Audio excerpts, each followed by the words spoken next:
When I moved to Rhode Island about 2 years ago, this was one of the first houses that I came to, and I had worked with old buildings before, but this was the first stone ender I had ever been to, and I didn't know much about the style, so at the time it seemed normal to me. So a lot of the things we see in here are from the 1820s, but none of it has really been encased or changed. We can still see a lot of the house's original features, particularly the timber framing, which is its most prominent feature aside from the stone end. One elevation of the home is basically taken up by the chimney, and the hearth would have taken up most of the one side of the first floor. The other stone enders in this area were very heavily restored. So a lot of the changes over time have been scraped from the building. That's not the case with the Valentine Whitman house.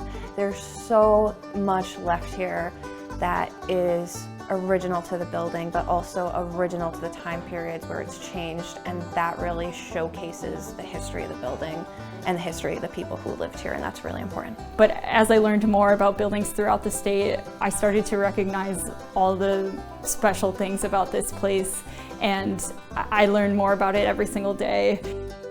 It's really rare to be able to work on a house of this age, of this style, and that has so many visible layers of its history. I think it's the entirety of it, and the fact that it is so well preserved and so well maintained.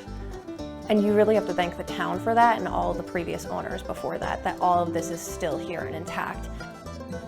I think we're all very lucky to be here and be able to see an example like this, from the timber framing to the mantelpieces, to the moldings, to the plaster work. Finding all of that intact in a building this age is really very rare. And for it to be in such good condition, we really have a gem to work with.